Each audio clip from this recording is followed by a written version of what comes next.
These pearls of wisdom are brought to you by Carl Johnson and members of the Oyster Bay Church of Christ, located at 1044 Shadeville Road, which is 4 miles east of Crawfordville, Florida. The trumpet is sounding, yet no one is alarmed.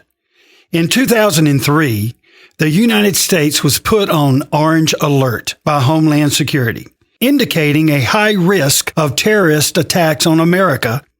They wanted Americans to assemble a kit with enough supplies to survive 3 days. The kit should include clothes, sleeping bags, food, water, and basic emergency supplies such as medicine and batteries.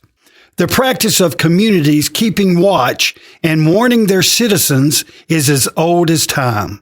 A frequent study in the Old Testament is of watchmen stationed on hills outside a community. No one knew when the enemies would attack. The success of an enemy attack depended on the element of surprise. Occasionally, a watchman would burst into the community and shout, "Set the trumpet to your lips! Sound the alarm! The foe is here," as shown in Hosea 8:1. The trumpet would blast its warning through the land, and the peace of the night would be shattered. Much later in history, in World War II, sirens warned communities of impending air raids. These sirens saved thousands of lives by warning people to seek safety and shelter. Going back to the Old Testament, the prophet Amos described Israel and how they had become rebellious toward God. Jeroboam corrupted the worship in Bethel by putting idols in the house of God and making priests of unqualified men. To awaken the people to their sinful condition and cause them to turn back to God, God sent a series of calamities, including economic collapse, drought, crop disease, locusts, plague, and warfare. We can read about this in Amos chapter 4. God sent Amos to explain the calamities and warn them that unless they returned to God, they would be destroyed.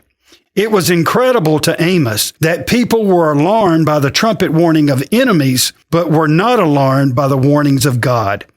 The words of Amos are as appropriate for America today as they were for Israel. Our country is in a moral freefall. God has been phased out of public schools and courts. Abortions, drugs, and gambling are each multi-billion-dollar businesses. The divorce rate soars, and today it is considered normal to live together without marriage. Yet God warns that those who do such things shall not inherit the kingdom of God. Galatians 5, verse 21. We have suffered calamities that should awaken us to God's warnings and the need to turn back to God.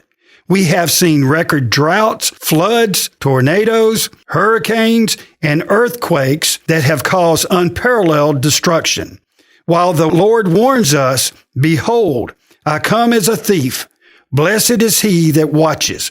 Revelation 16, verse 15. Today, God is sounding the trumpet. Is anyone listening? If you enjoyed today's Pearls of Wisdom and would like to hear more, just go to our website, oysterbaychurchofchrist.org, or visit us in person at 1044 Shadeville Road. Our worship services are at 10 a.m. Sunday morning and 1:30 p.m. Sunday afternoon.